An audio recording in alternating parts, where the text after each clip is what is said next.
बारिशों का मौसम था, हर तरफ बारिश हो रही थी, मगर सुंदरपुर जंगल में एक बार भी बारिश नहीं हुई थी, जिसकी वजह से उस जंगल में गर्मी ज्यादा पड़ रही थी। बहुत से पक्षी तो जंगल छोड़कर जा रहे थे। कौवे भैया, आप सब कहाँ जा रहे हो? चिड़िया, हम ये जंगल छोड़कर जा रहे हैं। यहाँ तो अब नदी में भी पानी खुश्क हो गया है और खाने के लिए भी कुछ नहीं बचा। आप सब इस तरह जंगल छोड़कर मत जाओ, जल्द ही बारिश भी हो जाएगी। रानो चिड़िया उन्हें समझाने की कोशिश करती है और मन ही मन में सोचती है, मुझे मिठू राजा को जाकर बताना चाहिए। ऐसे ही अगर हर पक्षी जंगल छोड़कर जाता रहा तो हमारा जंगल तो वीरान हो जाएगा। रानो चिड़िया मिठू राजा के पास जाती है और सारी बात बताती है।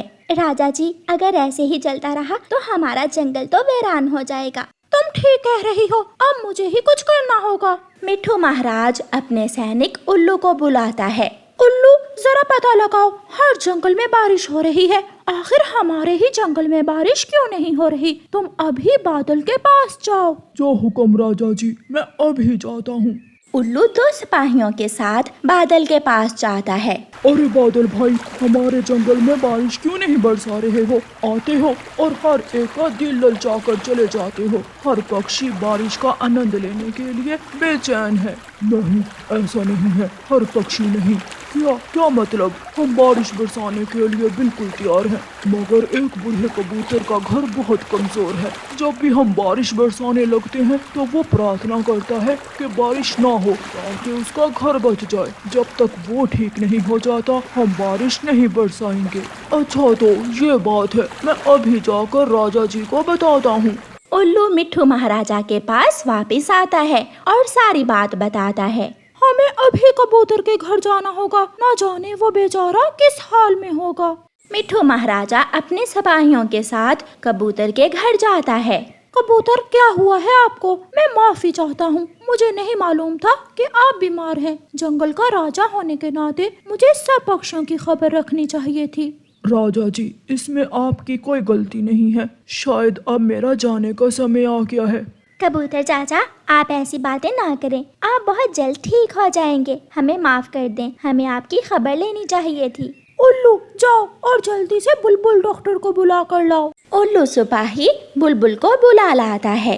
राजा जी, कबूतर चाचा को तो खास दवा की जरूरत है और वो तो बड़ी डॉक्टर बुलबुल जी ही बना सकती हैं। मैंने उनसे ही डॉक्टरी का कोर्स किया था। वो पहाड़ों वाले जंगल में रहती है। मिठू महाराजा जी, मुझे पहाड़ों वाले जंगल का पता है, वहाँ मेरी मौसी रहती है। आप उल्लू सिपाही को मेरे साथ भेज दें, मैं अभी बड़ी बुलबुल डॉक्टर से दवा ले आती हूँ। फिर समय जाया किए बिना चिड़िया और सिपाही उल्लू बुलबुल डॉक्टर के पास पहाड़ों वाले जंगल जाते हैं। वो बड़ी बुलबुल डॉक्टर के पास पहुँच जाते हैं। बुलबुल डॉक्टर जी, हम सुंदरपुर जंगल से आए हैं, हमें छोटी बुलबुल ने भेजा है आपके पास खास दवा लेने के लिए। आप हमें वो खास दवा दे दें। चिड़िया, दवा तो मैं दे दूं, मगर उसे बनाने के लिए कुछ खास फूलों वाली जड़ी बूटियों की जरूरत होगी, जो यहाँ से कुछ ही दूर मैदान में है। बुलबुल डॉक्टर जी, हम अभी जाकर वो ले आते हैं। चिड़िया और सिपाही उल्लू उस मैदान की तरफ जाते हैं और खास पीले रंग की जड़ी बूटियाँ ले आते हैं। बड़ी बुलबुल डॉक्टर उन्हें दवा बनाकर दे देती है और वो दवा लेकर अपने जंगल वापस कबूतर चाचा के घर आ जाते हैं। ये ले कबूतर चाचा, हम दवा ले आए। चिड़िया कबूतर चाचा को वो खास दवा पिला देती है। कबूतर चाचा कुछ ही लम्हे बाद बिल्कुल ठीक हो जाता है। मिठू महाराजा अपने सिपाहियों को आदेश देता है, सिपाहियों, आज शाम तक कबूतर चाचा के लिए एक मजबूत और सुंदर सा घर बना दो। मिठू महाराजा के सिपाही जल्द ही घर बना देते हैं। बादल ये सब देखकर खुश हो जाते हैं और खूब बारिश बरसाते हैं। बारिश आ गई, आखिर बारिश आ ही गई। बारिश के आते ही सभी पेड़ पौधों में जान आ जाती है। वो सब खुशी से झूम रहे थे और जंगल के सभी पक्षी बारिश में खूब नहाते हैं और संगीत गाते हैं।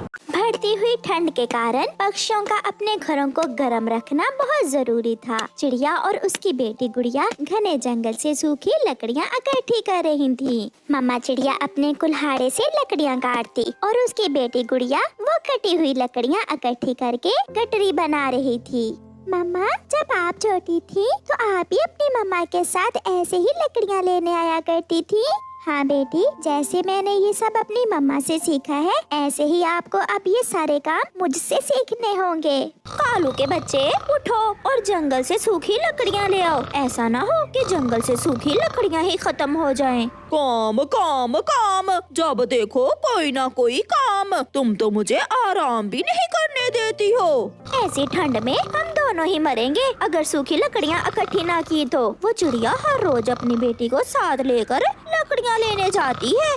फिर कालू कौवा अपने घर से निकलता है। वो उड़ता हुआ जा रहा था कि उसकी नजर चिड़िया पर जाती है। वो चिड़िया के पास जाता है। चिड़िया चिड़िया, मुझे कल से तेज बुखार है, प्लीज आप मुझे अपनी सूखी लकड़ियाँ दे दो। ये सब तुम्हारे काम ना करने के बहाने हैं, आलसी कौवे, चल भाग यहाँ से। आप अपने लिए खुद से लकड़ियाँ भी तो काट सकते हैं। छोड़ो बेटी, हम इसके मुंह नहीं लगेंगे। 2 लकड़ियाँ क्या मांग ली? चू चू ही किए जा रही हो छोटी चिड़िया। देखूंगा तुम भी कैसे इन लकड़ियों से आग जलाती हो। चिड़िया अपनी लकड़ियाँ उठाकर वहाँ से चली जाती है। कालू कौवा भी वो छोटी छोटी लकड़ियाँ जो वहाँ गिरी हुई थी वो इकट्ठी करता है। शाम हो जाती है। गुड़िया बेटी, चले हम नदी से पानी पी आए और फिर घर आकर आग जलाते हैं ताकि हमारा घर गर्म हो सके।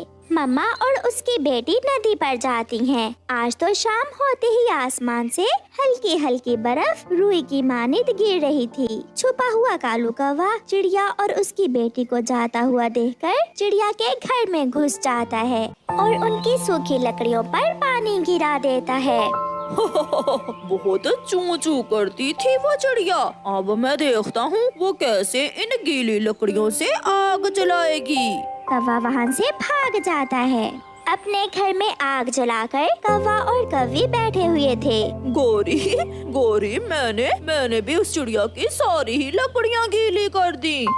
कालू, बहुत मजा आएगा जब चिड़िया रोती हुई हमारे घर आएगी। गुड़िया बेटी, मैं कब से आग जला रही हूँ मगर लकड़ियों को आग लग ही नहीं रही। मम्मा, मगर हमारी लकड़ियाँ तो सूखी हुई थी, फिर इन लकड़ियों को आग क्यों नहीं लग रही? मुझे लगता है हमें इन लकड़ियों को आग लगाने के लिए कुछ छोटी लकड़ियों की जरूरत होगी। मैं अभी अपने पड़ोसी से कुछ छोटी और सूखी लकड़ियाँ मांग कर लाती हूँ। चिड़िया कबूतर के पास जाती है। कबूतर भैया, मुझे कुछ छोटी लकड़ियाँ दे दो। मेरी लकड़ियाँ बड़ी हैं, शायद गीली भी, उनको आग नहीं लग रही। मेरी बेटी को ठंड लग रही है। चिड़िया बहन, मेरे पास तो लकड़ियाँ नहीं है, मेरे पास तो हीटर है घर में। चिड़िया वहाँ से चली जाती है। चिड़िया कौवे के पास जाती है। कौवे, क्या तुम्हारे पास कुछ छोटी और सूखी लकड़ियाँ हैं? चलो चलो भाग यहाँ से, बड़ी आई लकड़ियाँ लेने वाली। मैंने कहा था ना कि तुम भी उन लकड़ियों से आग नहीं जला सकोगी। चिड़िया रोती हुई वापस घर जा रही थी कि उसे कोई आवाज सुनाई देती है। चिड़िया चिड़िया, रुको रुको चिड़िया।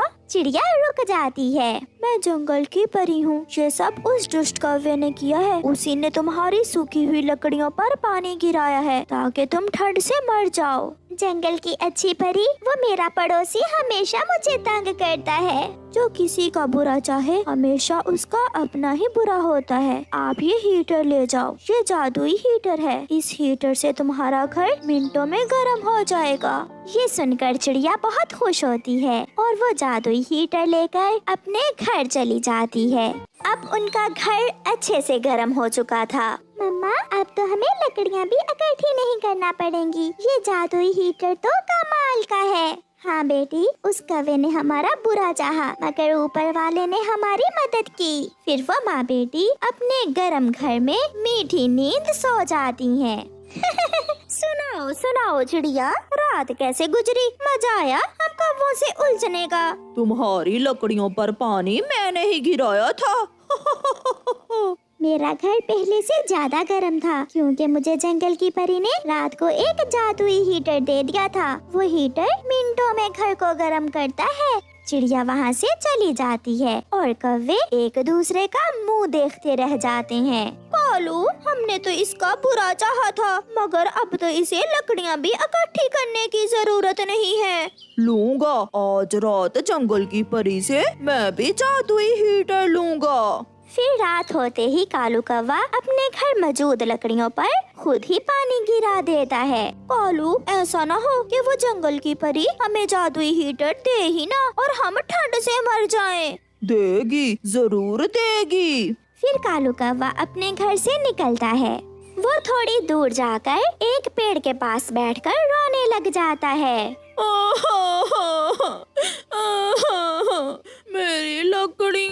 मेरी लकड़ियाँ गीली हो गई हैं। मैं मर जाऊंगा। मैं और मेरी पत्नी मर जाएंगे ठंड से। कोई मेरी मदद करे। ये सुनकर जंगल की परी वहाँ आ जाती है। कौवे, मैंने सब सुन लिया है। क्या तुम भी एक अच्छे पक्षी हो? हाँ, मैं बहुत दयालु हूँ। मैं बहुत ईमानदार और मेहनती हूँ। मेरी मदद करो जंगल की परी। कौवे, क्या तुमने कभी किसी को परेशान तो नहीं किया?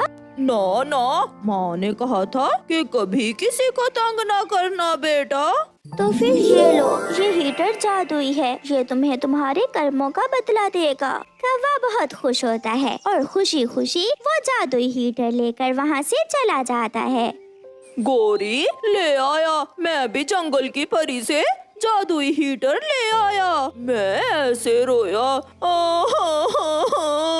मैं ऐसे रोया।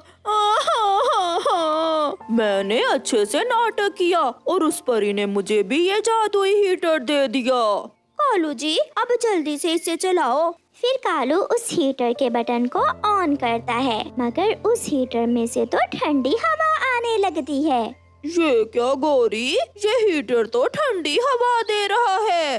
कालू, इस हीटर को जल्दी से बंद कर दो। मैं मर जाऊंगी, बहुत ठंडी हवा है। मैं जादुई हीटर जरूर हूँ, मगर कौवा याद रखना, मैं बुरे पक्षियों की मदद नहीं करता। तुम बुरे हो, आलसी हो और हमेशा दूसरों को तंग करते हो। फिर कौवा और कौवी सारी रात ठंड में मरते रहते हैं और वो कांप कांप कर रात गुजारते हैं, क्योंकि उन्होंने तो अपनी लकड़ियाँ भी गीली कर ली थी। प्यारे दोस्तों, इस कहानी को लाइक करना बिल्कुल मत भूलना।